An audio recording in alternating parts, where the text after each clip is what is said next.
क्या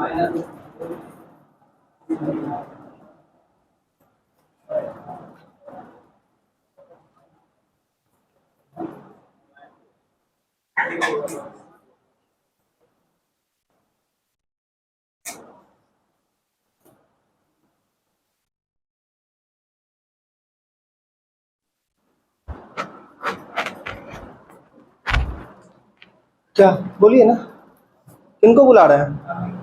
आइए ना, बोलिए। क्या बोलिए ना। जाइए उस कैंपस में जाइए, ऑफिस का, ऑफिस में मिल लीजिएगा। हाँ बैठे हुए ऑफिस।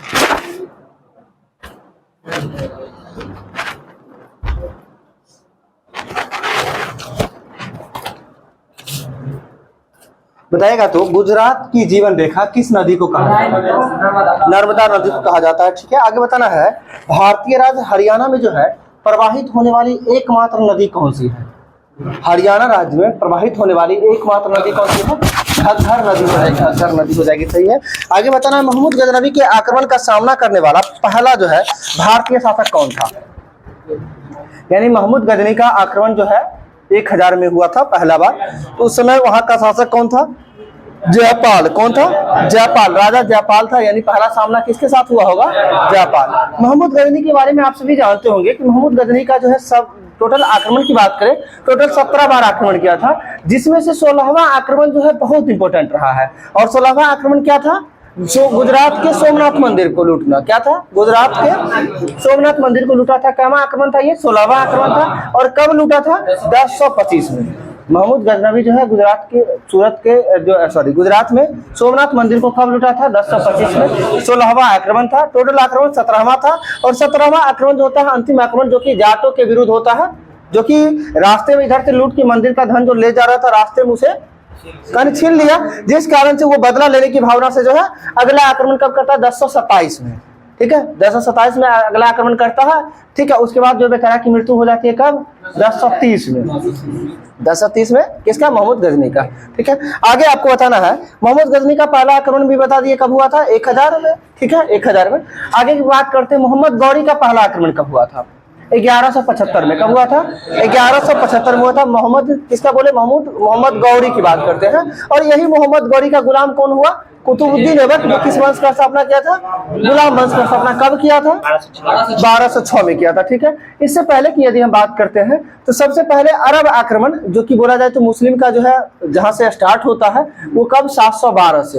ठीक है, जो किसके नेतृत्व में आक्रमण हुआ था? अरब आक्रमण मोहम्मद बिन कासिम के नेतृत्व में। जो कहाँ पे आक्रमण किया था? सिंध पे। कहाँ? सिंध पे। और सिंध विजय जो है किसके नेतृत्व में? तो मोहम्मद बिन कासिम के नेतृत्व में। कब? तो 712 में। ठीक है, ध्यान रखना। और यही मोहम्मद बिन कासिम था जो जजिया कर को जो है सर्वप्रथम लगाया था। किसको? जजिया कर को सर्वप्रथम लगाने वाला शासक कौन हो जाएगा?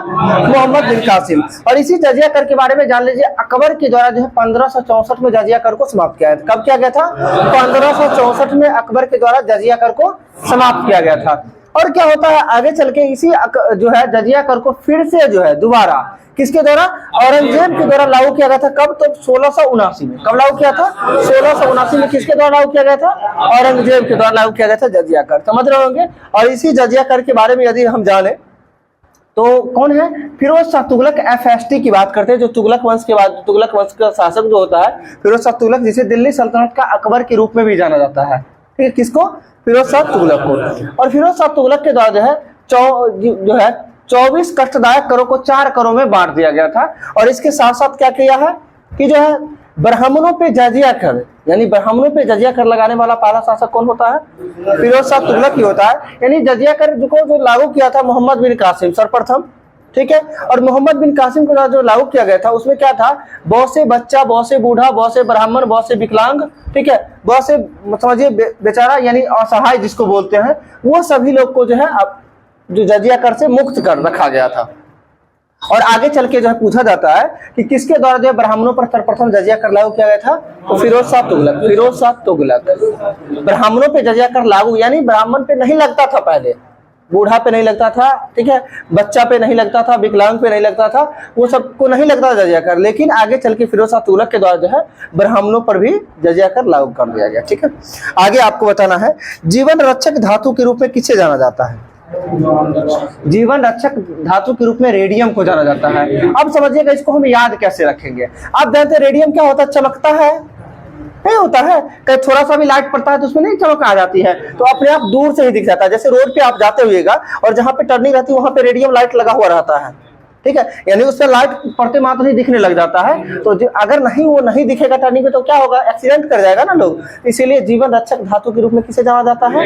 रेडियम को। हमेशा आप याद रखेगा ये चीज, ठीक है। चलिए आप समझ रहे, रेडियम तो समझते हैं ना सभी लोग। आगे की यदि हम बात करते हैं, और जो है तीव्र चांदी यानी क्विक सिल्वर के रूप में किसे जाना जाता है? पारा को जाना जाता है। क्विक सिल्वर के रूप में किसको जानते हैं? पारा को। हिंदी में से क्विक मतलब तीव्र होता है, सिल्वर मतलब क्या होता है? चांदी, यानी तीव्र चांदी के रूप में पारा को। आगे बताना, विश्व पर्यटन दिवस किस तिथि को मनाया जाता है?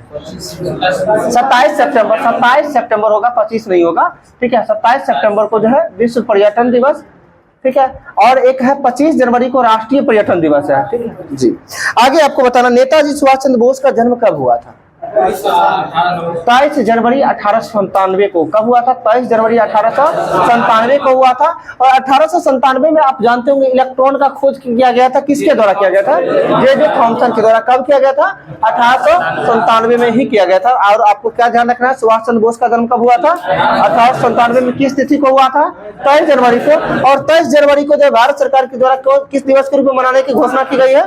पराक्रम दिवस। क्या हो जाएगा? पराक्रम, यानी पराक्रम दिवस किस तिथि को? 23 जनवरी को। क्यों मनाया जाता है? तो नेताजी सुभाष चंद्र बोस के जन्म के अवसर पर मनाया जाता है, ठीक है। आपको यह बताना है रॉस द्वीप का नाम बदलकर क्या रखा गया है? तो सुभाष चंद्र बोस द्वीप रखा गया, यानी रॉस बॉस। ध्यान रखना है, रॉस क्या हो जाएगा? बॉस, यानी इसे ध्यान रखिएगा, सुभाष चंद्र बोस। रॉस द्वीप का नाम बदल के क्या रखा गया है? सुभाष चंद्र बोस द्वीप रखा गया, ठीक है। और नील द्वीप का नाम बदल के क्या रखा गया है? शहीद द्वीप, ठीक है, शहीद द्वीप, ठीक है। आगे बताना, उड़ीसा राज्य का जो है, उड़ीसा राज्य बिहार से कब अलग हुआ था? 1936 में हुआ था, बिल्कुल सही है। आगे बताना, संयुक्त राष्ट्र के महासचिव डैग हैमरशोल्ड जो थे, इनकी मृत्यु जो है विमान दुर्घटना में हो गई थी। कब हुआ था? डैग हैमरशोल्ड जो है संयुक्त राष्ट्र संघ के जो है महासचिव थे, जिनकी मृत्यु 1961 में हो जाती है विमान दुर्घटना में। और आपको बताना, संयुक्त राष्ट्र संघ के जो है वर्तमान में महासचिव कौन है? एंटोनियो गुतेरेस हो जाएंगे। और एंटोनियो गुतेरेस जो है किस देश के हैं? पुर्तगाल के हैं, ठीक है। पुर्तगाल की राजधानी कहाँ है? लिस्बन हो जाएगा। कहाँ होगा?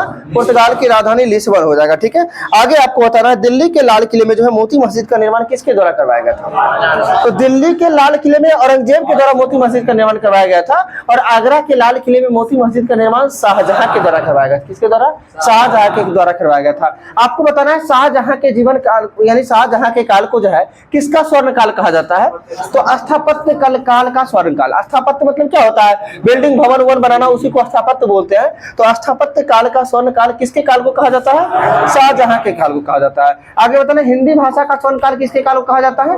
अकबर के काल को कहा जाता है। अनपढ़ शासक कौन था? अकबर अनपढ़ शासक था। इस्लाम विरोधी शासक के रूप में बताने के द्वारा किसे कहा गया है? अकबर को ही कहा गया है इस्लाम विरोधी। और किसके द्वारा अनुवाद विभाग की स्थापना की गई थी? अकबर के द्वारा ही अनुवाद विभाग की स्थापना की गई थी। और अभी जस्ट ये भी बताए थे, अकबर के द्वारा 1564 में जजिया करके भी समाप्ति की गई थी। कब? 1564 में की गई थी, ठीक है। अकबर के द्वारा दास प्रथा का अंत कब किया गया था? 1562 में। कब किया गया था? 1562 में। अकबर को हरम दल से मुक्ति कब मिला था? 1562 में ही। अकबर के द्वारा तीर्थ यात्रा कर को कब समाप्त किया गया है? 63 में किया गया है, ठीक है। इबादत खाना का स्थापना फतेहपुर सीकरी में कब किया था? 1575 में किया था। और आपको बताना, फतेहपुर सीकरी का स्थापना कब किया था? 1571 में, ठीक है। और 1571 में। और गुजरात विजय के उपलक्ष्य में जो है किसका स्थापना किया था? बुलंद दरवाजा का, जो 1571-72 में ही किया था। कहाँ में किया था? गुजरात। बुलंद दरवाजा कहाँ? फतेहपुर सीकरी में ही करवाया था, ठीक है, फतेहपुर सीकरी में ही। और आगे चल के फतेहपुर सीकरी को ही 1571 में ही राजधानी भी बना लेता है, ठीक है, स्थापना करके। आगे आपको बताना है, फतेहपुर सीकरी में जो है इबादत खाना का स्थापना 1575 में। और इबादत खाना में सभी धर्मों के लोगों का प्रवेश कब अनुमति दिया था? 1578 में। कब दिया था? 1578 में सभी धर्मों के लोगों का प्रवेश। और इसके साथ साथ ये भी बताना है कि 1579 में मजहर की घोषणा करता है। किसका? मजहर की घोषणा। और 1580 में क्या हो जाएगा? दहसाला पद्धति। पीछे दीवार का सहारा छोड़ दीजिए आप लोग, ठीक है। 1580 में क्या हो जाएगा?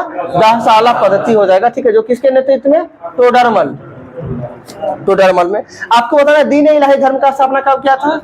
1582 में। और आगे ये भी पूछा जाता है कि दीन इलाही धर्म का प्रधान पुरोहित कौन था। तो प्रधान पुरोहित की यदि हम बात करते तो अकबर खुद हो जाएगा प्रधान पुरोहित। ठीक है, आगे आपको बताना है भ्रूण को भोजन जो है कहाँ किसके द्वारा प्राप्त होता है। तो भ्रूण को भोजन जो है गर्भनाल के द्वारा जो है प्राप्त होता है। आगे बताना नदियों तालाबों आदि में पाए जाने वाले जलीय हरे पौधे को किस रूप में जानते हैं। शैवाल के रूप में जानते हैं। और शैवाल जो है कहाँ पाया जाता है, पानी में। जिसमें जो शैवाल कितने प्रकार का होता है, 3 प्रकार का, लाल, हरा और भूरा शैवाल होता है। लाल, हरा और भूरा शैवाल होता है। लाल शैवाल को रोडोफाइसी कहा जाता है, भूरा शैवाल को फियोफाइसी कहा जाता है। ठीक है, क्या काला सवाल नहीं होता है, हरा सवाल होता है। हरा सवाल को क्या कहा जाता है, किन्हीं को पता है, नहीं पता है, 2 याद रखिएगा, तीसरा अपने आप ऑप्शन से छाट लीजिएगा, ध्यान में नहीं आ रहा वैसे बता देते। फियोफाइसी भूरा सवाल, रोडोफाइसी लाल सवाल हो जाएगा और हरा सवाल को ग्रीडे करके था कुछ। ठीक है, बता देंगे लास्ट में। अगर मतलब भारत में पोलो खेल जो है किसके द्वारा शुरू किया गया था, तुर्क के द्वारा। भारत में पोलो खेल की शुरुआत जो किसके द्वारा की गई थी, तुर्कों के द्वारा की गई थी। और यह भी पूछा जाता है कि पोलो खेल का उदय जो है भारत के किस राज्य में हुआ था, मणिपुर में हुआ था। किसमें, मणिपुर में हुआ था। ठीक है, आगे आपको बताना विश्व की सबसे बड़ी बैराज पश्चिम बंगाल में है, जो किस नदी पर है, गंगा नदी पर है। और उसका नाम क्या है, तो फरक्का बैराज। क्या हो जाएगा, फरक्का बैराज, जो विश्व की सबसे बड़ी बैराज है, जो किस नदी पर स्थित है, गंगा नदी पर स्थित है। कहाँ में है, पश्चिम बंगाल में, फरक्का बैराज, गंगा नदी। ठीक है, आगे बताना डिफेंस सर्विस कॉलेज कहाँ स्थित है। डिफेंस सर्विस कॉलेज जो है ये वेलिंगटन में स्थित है। कहाँ है, वेलिंगटन में स्थित है। सही है, आगे बताना है भोजन का पाचन कहाँ से शुरू होता है, मुंह से हो जाता है। भोजन कुछ कितने चरणों में पाचन होता है, 5 चरण में। 10वां में ही पढ़े होंगे 5 चरण। और भोजन का पहला चरण क्या होता है, अंतर्ग्रहण बोलते हैं, जिसको मुंह में डालने की बात करते हैं। और इसके बाद कौन सा हार्मोन का स्रावन होता है, इंसुलिन हार्मोन। ठीक है, अच्छा बताइएगा इंसुलिन से पहले होता है, सुनिए पहले, रोटी को अधिक देर तक चबाने से रोटी का स्वाद मीठा क्यों, किसके हार्मोन के कारण, टाइलिन नामक हार्मोन का होता है। किसके कारण होता है, टाइलिन नामक हार्मोन के कारण होता है। और इंसुलिन की बात करते हैं, इंसुलिन जो है कहाँ से निकलती है, पैनक्रियाज यानी अग्नाशय के बीटा कोशिका से निकलती है। कहाँ से निकलती है, अग्नाशय के बीटा कोशिका से निकलती है। और इंसुलिन की कमी के कारण कौन सा रोग होता है, मधुमेह रोग होता है। कौन सा रोग होता है, मधुमेह रोग होता है इंसुलिन की कमी के कारण। और साथ साथ ये भी ध्यान रखना है आपको, इंसुलिन की अधिकता के कारण कौन सा रोग होता है, तो हाइपोग्लाइसीमिया होता है। क्या होता है, हाइपरग्लाइसीमिया होता है इंसुलिन की अधिकता के कारण। कमी के कारण क्या हो जाएगा, मधुमेह।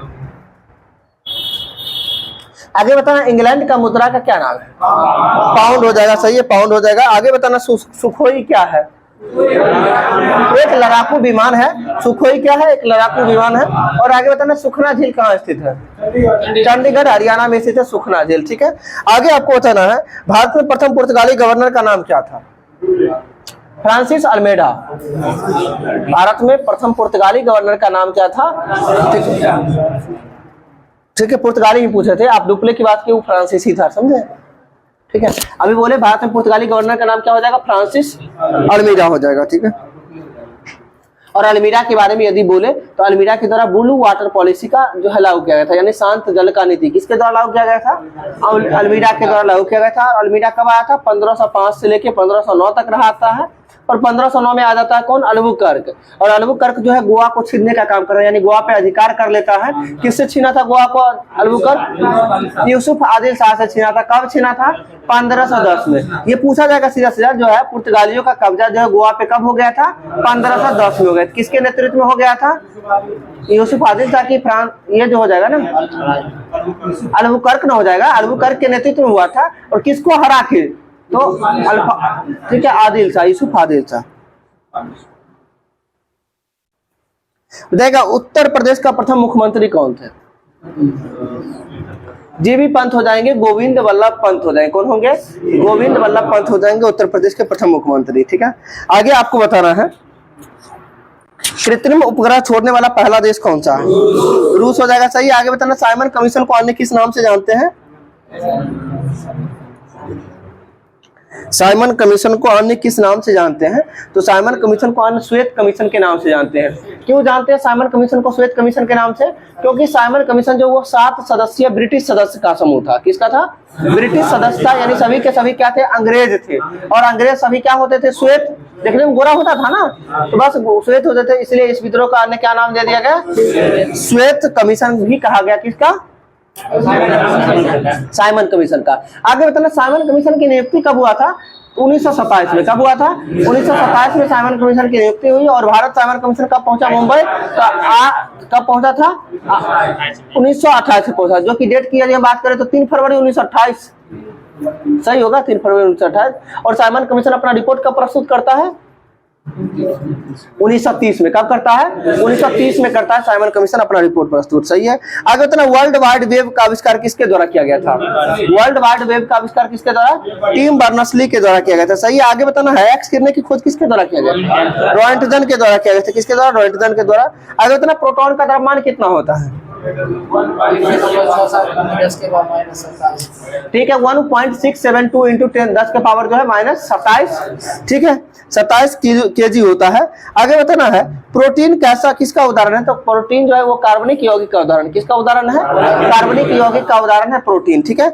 आगे आपको बताना वस्त्र के लिए जो है, वस्त्र के लिए कपास की खेती सर्वप्रथम किस देश में की गई थी? भारत में। वस्त्र के लिए कपास की खेती सर्वप्रथम किस देश में? भारत में।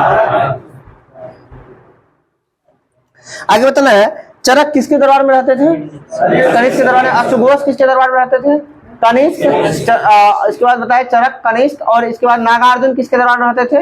ये भी कनिष्क के दरबार में। आप लोग को वर्ड बताए थे ना, अचानक और से अश्वघोष, नहीं पता है आप लोग को? नहीं बताया। इसका मतलब आप लोग घर पे जाके वीडियो वगैरह नहीं ना देखते हैं डिस्कशन का? कोई नहीं देखते हैं? देखते हैं तो फिर पता क्यों नहीं है? कितनी बार बताए? मेरे मन में कभी कभी आते रहता है कि हम कई बार बता चुके हैं, फिर अब नहीं बताए। ठीक है, आप लोग को पता ही होगा। आप लोग घर पे जाके कोशिश करिए 1 से 2 वीडियो पर डे देखें। ठीक है, समझे? कोशिश हमेशा करिए। नहीं देखिएगा नुकसान है। कम समय में बेहतर तैयारी का इससे बढ़िया जरिया कुछ भी नहीं है। यही बता रहे हैं। और जान लीजिए आने वाले समय में सीधा मेरा एक चैलेंजेज रहेगा, 365 दिन में जो स्टूडेंट कॉन्शियस होकर अपने आप को समर्पित कर देंगे, नौकरी के काबिल बना देंगे हर एक को। और 365 दिन मतलब समझते हैं ना, 1 साल की बात करते हैं। 1 साल काफी है, चाहे कैसा से कैसा नॉर्मल स्टूडेंट ही क्यों ना हो। सिर्फ और सिर्फ कॉन्शियस होने की बात होती है, बाकी कुछ नहीं है। जनरल कंपटीशन को आप बस सिर्फ और सिर्फ पैटर्न को समझते वक्त दे रही है। आप जानते हैं जिस चीज को, हिस्ट्री का जो सिलेबस है लिमिट सिलेबस है। ठीक है, कहने का मतलब आपको लगता है अनलिमिटेड है। अनलिमिटेड इसलिए लग रहा है कि आप पढ़ नहीं रहे चीजों को व्यवस्थित ढंग से। अभी भी हम आपको क्यूज करवा रहे हैं तो एक व्यवस्थित ढंग से नहीं करवा रहे हैं, मिक्स करके करवा रहे हैं। एक व्यवस्थित ढंग से एक एक टॉपिक को यदि हम बताना शुरू करें, उस चीज को यदि आप बार बार सुनते हैं, अपने आप याद होगा, आपको पता नहीं चलेगा कब याद हुआ। 365 दिन काफी है। मैथ, रीजनिंग, जीके, जीएस तीनों सब्जेक्ट पढ़ लेगा, नौकरी हर हाल में तय है। इतना जरूर हो जाएगा कि जिस एग्जाम में बैठिएगा रिजल्ट हो जाएगा। और नहीं यकीन होगा, आने वाले स्थापना दिवस है ना सामने में, हम बताएंगे आप लोग को, एग्जाम्पल भी देंगे कि देखिए ये स्टूडेंट है, इंटर पास करके आए थे और 1 साल में क्या स्थिति है इनकी।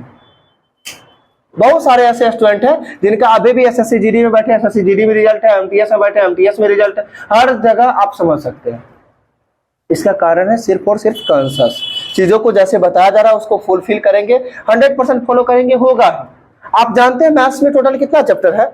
25 से 30 चैप्टर। और 25 से 30 चैप्टर पढ़ने के लिए यदि आपको रिवीजन करने की बात करें, सिखाने में आपको 6 से 7 से 8 महीना लगेगा। सिखाने में 4 महीना, रिवीजन में कहानी खत्म हो जाएगा। 8-4 12 महीना खत्म है। रीजनिंग में कितना चैप्टर है? 12 से 15 चैप्टर है, जो सही ढंग से यदि एक बार पढ़ लीजिएगा तो फिर कोई दिक्कत नहीं, प्रैक्टिस कीजिएगा, अपने आप भी सही हो जाएगा। जीके जीएस की बात है तो जीके जीएस के लिए समस्तीपुर से बेहतर प्लेटफॉर्म कहीं है ही नहीं। ये चीज जान लीजिए, समस्तीपुर से बेहतर कहीं प्लेटफॉर्म नहीं है। हर किसी को लगता है कि हम जाके किसी टीचर से पढ़ ले, एक बार पढ़ लेंगे तो हमको सब कुछ दिमाग में छप जाएगा, एग्जाम जाएंगे, एग्जाम में निकल जाएगा। ऐसा यदि होता तो कंपटीशन इतना टफ होता ही नहीं। ठीक है, आप एक बार पढ़ते जाइएगा, इस पार से उस पार तक जब तक पहुंचेंगे आप, तब तक पीछे वाला सारा गायब है। होता है ना, ऐसा ही होता है और ऐसा ही होते आता है। आप समझ सकते हैं। अभी अभी आप कंटिन्यू, अगर हम अपनी बात यदि करें, आप समझ सकते हैं जीके जैसे हम अपने कोसों दूर रहा करते थे। क्या अभी आपको ऐसा लगता है? नहीं लग रहा होगा। लगता होगा नहीं सब दिन जीके जीएस पढ़ते होंगे, लग रहा होगा ना मन में, जबकि ऐसा कुछ नहीं है। अभी जीके जीएस की बात करें, जीके जीएस हो, चाहे मैथ्स की बात करें तो मैथ्स हो, चाहे इंग्लिश की बात करें इंग्लिश हो, रीजनिंग की बात करें रीजनिंग हो, एक को सब्जेक्ट डल नहीं पड़ेगा, यानी फीका नहीं पड़ेगा। बस सिर्फ एक ही होता है, मोटिव होना चाहिए कि हमें सक्सेस होना है। सक्सेस के लिए जो जरूरत का चीज है, ऑथेंटिक चीज है, उस चीज को पढ़े, रास्ता सही चुने। अगर रास्ता सही नहीं मिलेगा, भटकने के लिए बहुत सारा आपको रास्ता दिख जाएगा। आप समझ सकते हैं। देखिए एक एग्जांपल आपको हम देते हैं। अभी आप क्लब से निकलेंगे, बहुत सारे लोग होंगे जो सोनबरसा चौक साइड से आ रहे होंगे, सोनबरसा चौक जाना होगा। क्या करेंगे? जिनको रास्ता नहीं पता है वो क्या करेंगे, यहाँ से निकलेंगे, देखेंगे सामने सामने रास्ता जा रहा है, चलो इधर से चलते हैं, घूमते टहलते पहुंच तो जाएंगे सोनबरसा चौक। क्या आखिर अब कुछ लोग निकलेंगे जिनको पता होगा रास्ता, कोई ना कोई दिखा दिए होंगे, तो क्या करें, यहाँ से निकलेंगे तुरंत सीधा सोनबरसा चौक चले जाएंगे। तो आप खुद इस बात को समझिए कि जल्दी कौन पहुंचे? जिनको कोई रास्ता दिखाया था कि तुम इधर से जाओ। पहुंचने के लिए तो दोनों पहुंच जाएंगे, लेकिन क्या होता है, समय मायने रखता है कि कम समय में हम सही जगह तक पहुंचे। और कम समय में सही जगह तक कैसे पहुंच सकते हैं? जब आगे कोई गाइड करने वाला हो, कोई दिखाने वाला हो रास्ता। आप इस बात को ये भी जानते होंगे ना, सभी लोग साइकिल सभी लोग चलाते होंगे, और ये सब प्रैक्टिकली है, इस चीज को हम फील करके बता रहे हैं आपको। अगर आप घर से 5 किलोमीटर कोचिंग पर डे यदि आप जा रहे हो, ठीक है, और अगर 5 किलोमीटर जा रहे हो, रोड एकदम पूरा टूटा हुआ है, आप जाते ही पर डे थक के परेशान होकर मन करता होगा आप नहीं साइकिल चलाएंगे, ऐसा होता है ना। अगर रोड यदि अच्छा रहे, 5 किलोमीटर की जगह 7 भी हो जाएगा, 8 भी हो जाएगा, आपको फील भी नहीं होगा, आप आसानी से पहुंच जाइएगा। तो कहने का था रास्ता सही होना चाहिए, किस होके जाए कि जल्दी पहुंच सके, किस होके जाए कि सही रास्ता मिले, ठीक है। और जब तक सही रास्ता नहीं मिलेगा तब तक जल्दी नहीं पहुंच पाएंगे। इसलिए जान लीजिए जीवन में अच्छे गाइडर का होना बहुत जरूरी है। नहीं होगा, पता चलिएगा, जब तक आप समझे खुद को, जब तक समझिएगा कि ये सिलेबस है, ये चीज हमको पढ़ना चाहिए, तब तक में समय निकल गया होगा 2-3 साल। और जब जैसे जैसे समय निकलता है, इंसान का दिमाग है तुरंत वैसे वैसे प्रेशराइज्ड होते जाता है, ठीक है। इसलिए इस बात को अभी ही माइंड में सेट कर दीजिए कि आगे प्रेशर में रहना है या फिर कम। जब तक हम उस चीजों को समझे तब तक हम सक्सेस होके दिखा दें, ये ना होना चाहिए। आप हमेशा अपने आप को सोचिए, इतना जान लीजिए, ऐसा इंसान के बस का एक भी काम नहीं है जो नहीं हो सकता है। भले ही इंसान करने के लिए सोचता ही नहीं है, करने की कोशिश ही नहीं करता है, आखिर कोई ना कोई तो करते हैं ना। क्यों कर लेते हैं, कैसे कर लेते हैं? शिद्दत से चाहते हैं उस चीज को पाने के लिए, तब ना कर लेते हैं। बस यही बात है, माइंड में इस चीज को सेट करके रखिए, जिस चीज को हमें पाना है उस चीज के लिए हमें अपना आत्मसमर्पण हर हाल में देना पड़ेगा, ठीक है। अभी जीके जीएस पढ़ते हैं, आप लोग को होमवर्क मिलता है, पढ़ने में मजा नहीं आता होगा, नहीं ना आता है? सभी लोग को आता है, तो सभी लोग का 40 में 40 होना चाहिए एसएसटी में। क्या होता है? नहीं होता है। क्यों नहीं होता है? याद नहीं रहता। याद किन्हीं को 40 में 40 आता है? नहीं आता है। 35 आता होगा, 36 आता होगा, आता होगा ना। सभी को 35-36 में तो नहीं आता है। क्यों नहीं आता है? आप इस बात को समझ सकते हैं ना, क्योंकि आप मेहनत नहीं कर रहे हैं, सभी मेहनत नहीं कर रहे हैं, इसलिए सभी को नहीं आता है। अगर सभी मेहनत करेंगे तो सभी को 35 में 35 रहेगा, नहीं रहेगा। क्या एक रैंक पे एग्जाम देते हैं, WA ईयर में पिछले वीकली टेस्ट में देखे थे ना, एक रैंक पे 4-4 लोग थे कि नहीं थे? तो बताइए, जब वहां पे 4 लोग रह सकते तो फिर यहाँ पढ़ के आएंगे तो क्यों नहीं 4 लोग रहेंगे? तो सभी लोग बराबर मेहनत करेंगे तब ना सबका रिजल्ट होगा। 1-2 के रिजल्ट से कुछ नहीं होता है। और ये भी जान लीजिए, ये इतिहास ही बन रहा है और आप लोग बनाने जा रहे हैं क्लब के लिए और अपने जीवन के लिए। जितने लोग अभी बिहार पुलिस के लिए शिद्दत से आते हैं ना पढ़ने के लिए, जितना भीड़ है, कहने का मतलब इतना समस्तीपुर में खैर किसी इंस्टीट्यूट में नहीं ही होगा, ये बात आप सभी अवगत होंगे इस चीज से, और ना ही कहीं हो सकता है। इसका बस एक ही कारण है, आप लोग को शिद्दत से जितना करवाया जाता है उसको कीजिए, कम से कम नहीं कीजिएगा, कल को अफसोस होगा, व्यर्थ में क्लब गए, व्यर्थ में रूम लिए, व्यर्थ में पैसा खर्च हो गया, मन में आपको आएगा। लेकिन इस बात को भी मन में कभी आना चाहिए कि हम अपना मेहनत तो 100% नहीं किए ना, जो लोग मेहनत किए उनका रिजल्ट हुआ। तो कभी बाद में जो अपने आप को कोसिएगा, उससे पहले है कि पहले अभी जो समय उस समय में हम मेहनत कर लें। अगर ये हम बार बार कहते हैं, अगर समय से पहले जो लोग जॉब लेता है उसी का नाम और पहचान होता है।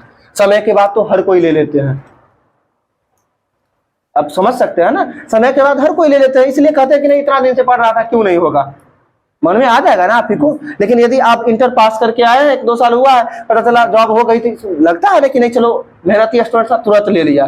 क्योंकि अभी के समय में गांव समाज का हर जगह का सीधे माहौल ही बना हुआ है, नौकरी मतलब भगवान मिल जाना, समझते हैं ना।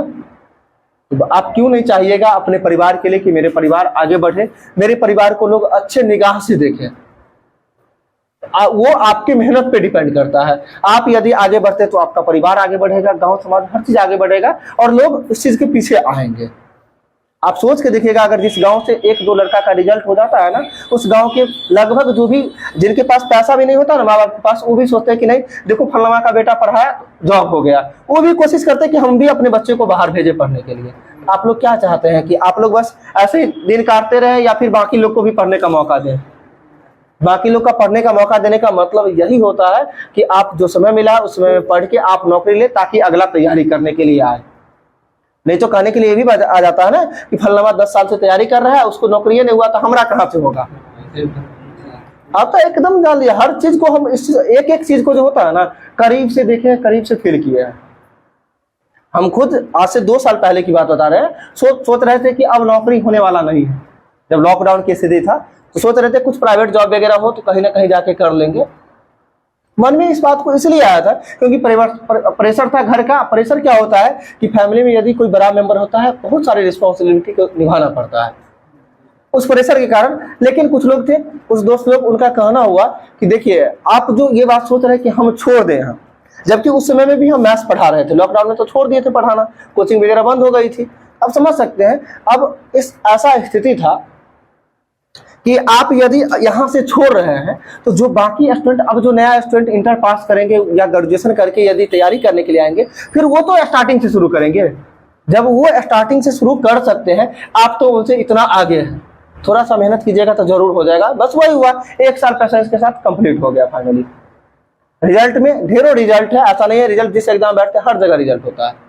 बस इसका एक ही कारण है कि जिस चीज को पढ़े बेहतर ढंग से पढ़े, दिन काटने वाला काम नहीं होता है। अभी आपको क्या लगता है, अगर बुक बंद कर दे, सुबह से लेकर शाम तक कंटिन्यू बोलना शुरू करेंगे ना, तो कंटिन्यू सुबह से शाम तक बोलते रह जाएंगे, क्वेश्चन खत्म नहीं होगा। इतना जान लीजिए, बस यही है, चीजों को व्यवस्थित ढंग से एडजस्ट करके रखे हुए हैं। जब तक आप लोग भी नहीं कीजिएगा, थोड़ा सा दिक्कत होगा। अभी क्या है, ऊपरे ऊपरे पढ़ रहे हैं, 1 लाइनर क्वेश्चन पढ़ रहे हैं, थोड़ा सा लगता है कि जो जल्दी याद नहीं हो रहा है, लेकिन एक समय आएगा। पहले अभी क्या है कि सामने एग्जाम है और हमारे पास भी क्या है कि विशेष साधन नहीं है। अगर साधन यदि होता, अगर वैसा साधन होता तो कोशिश करते एक एक चीज को पढ़ाते सिखाते अच्छा। और साधन के साथ साथ समय भी जरूरी होता है। पता यहाँ चलता, अभी देख रहे होंगे 1 घंटा से अभी देखे ना कंटिन्यू, जितना देर क्वेश्चन के लिए अभी भेजे हैं, उससे पहले तक हम ऑफिस में पैर भी नहीं रखे थे। सभी बैच में इधर उधर, उसी में समय समझिए खत्म हो जाती है। तो आप इस चीज को समझिएगा, अपना दायित्व समझिए। जितने भी लोग हैं, करीब 60 लोग के आसपास इस बैच में बैठे हुए हैं, इसमें सोचिए कि 60 का 60 हम रिजल्ट दें। यानी आपको अपना एक सीट से मतलब है, और कोशिश करिए मेरा हर हाल में रिजल्ट होना चाहिए। इसके लिए जितना पढ़ना पड़े, जीवन भर कष्ट करने से बेहतर है कि 6 महीना साल भर कष्ट कर लेना। इस बात को हमेशा माइंड में सेट करिए। बहुत कष्ट नहीं, अगर नहीं होगा तो बहुत सारा कष्ट है, और इतना संघर्ष में हो जाता है ना जीवन, जिसका आप कल्पना नहीं करेंगे। और यदि सक्सेस हो जाते हैं, इतना सुखमय जीवन हो जाएगा, आनंदित हो जाएगा, जिसका आप कल्पना कभी नहीं किए होंगे, न ही आपके परिवार वाले कभी किए होंगे। सिर्फ एक फैमिली में एक रिजल्ट होने से, एक सक्सेस होने से, उस मोहल्ला के भले ही कुछ लोग के मन में थोड़ा सा जलस की भावना आती है, लेकिन सभी लोग ऐसे नहीं होते हैं। मन में आता है कि चलो अच्छा हो रहा है। इसलिए आप एग्जाम्पल बनिए दूसरे के रूप में, ठीक है। दूसरे के सामने आपका कोई एग्जाम्पल प्रस्तुत करे, ऐसा बन के दिखाइए। और ये भी जान लीजिएगा, कभी कभी मन में ये भी आता है कि मोटिवेशन डल हो जाते हैं, मोटिवेट नहीं होते हैं, ये चीज बहुत सारी बात आती है ना। आप हमेशा सोच के देखिएगा ना, आप परिवार के एक सदस्य हैं, आपकी क्या अहमियत है, आपके माता पिता क्या आपसे उम्मीद कर रहे हैं, और आपसे जो उम्मीद कर रहे हैं, उनके उम्मीद पे यदि आप खरा नहीं उतरते हैं तो बेकार है, आपका व्यर्थ है ना इस दुनिया में आना। तो आप कोशिश करिए अपने माँ बाप को सपनों को साकार करें, और सपनों को साकार करने के लिए बस एक ही काम है, मेहनत करना। आप यहाँ मेहनत करेंगे, आपके गार्जियन जो होंगे वो घर पे मेहनत करते रहते हैं। इस बात को भी समझ रहे होंगे। यहाँ पैसा पढ़ाई में जनरल कंपटीशन में पैसा का कोई मायने नहीं है। आप समझ सकते हैं जितना फी देके आप क्लब कर रहे हैं, क्या कोई फी देते हैं? कोई पैसा नहीं है। 230 रुपया कोई फी हुआ नहीं हुआ ना, उससे ज्यादा तो आप ले लेते हैं ना। आप सोच के देखिए ना, पर डे यदि आप टेस्ट दे रहे हैं, टेस्ट बना रहे हैं, तो उससे ज्यादा ले रहे हैं आप। तो आपको पढ़ाई के लिए, पढ़ने के लिए पैसे की जरूरत नहीं है, बस पढ़ने के लिए हौसला की जरूरत है। और आपको सक्सेस होने के लिए हौसला की ही जरूरत होती है। जितना ज्यादा मेहनत करिएगा उतना जल्दी सक्सेस मिलेगी, नहीं मेहनत कीजिएगा नहीं मिलेगा। बाद में ऐसे ही अफसोस करते रहिएगा कि फलना पढ़े नहीं रहे, ऐसे ही रिजल्ट हो गया। होता है ना, बोलते हैं ना, बहुत सारे लोग हैं, ठीक है, उनको उसको देखते थे सब दिन भर घूमते रहता था, पता नहीं कैसे न कैसे रिजल्ट हो गया, आता है मन में। लेकिन ऐसा नहीं होता है, कहीं ना कहीं वो समय निकाल के जरूर पढ़ता है। हाँ, कुछ लोग हैं एक्सेप्शन में, सेटिंग के भरोसे, यानी कहीं ना कहीं इधर उधर से हो जाता है, वो तुक्केबाजी में हो जाता है, 1-2% है। बाकी 98-99% तो मेहनत के दम पे लेते हैं। और जान लीजिए क्लब में जितने भी लोग हैं सभी मेहनत के दम पे लेने वाले हैं। क्या आपके सामने में नौकरी नहीं दिखती है? यहाँ समझ लीजिए, सामने देखिएगा 9 सितंबर को स्थापना दिवस में, जिधर देखिएगा, जिस ओर देखिएगा उधर सक्सेसफुल मेंबर ही नजर आएंगे आपको। और हमें भी लगता है जितना रिजल्ट है सभी लोग को, हम लोग भी सही से पहचान नहीं पा रहे हैं कि किनका किनका रिजल्ट है। यही चीज होती है, तो ऐसा हो जाना चाहिए। आप सभी जितने भी बैच बैठे हुए, कभी पॉसिबल है सभी लोग को पहचान पाना, लेकिन रिजल्ट यदि सभी लोग का होता है, सभी लोग सामने रहेंगे तो लगेगा ना कि हाँ, अपने द्वारा जो भी मेहनत करवाएगा वो साकार हुआ। और इतना ही ज्यादा बहुत समय ले लिए हैं, ठीक है। कोशिश हमेशा करिए, रेगुलर बैच रहिए, जितना कहा जाता है होमवर्क को 100% फुलफिल करिए, सेट को अच्छा से बनाइए, क्यूज पे फोकस करिए, घर पे जाके थोड़ा सा मेहनत कीजिए, और कुछ नहीं है, ठीक है। आज के लिए इतना ही। दीजिए सेट दीजिए, अच्छा से टाइम स्टार्ट करिए।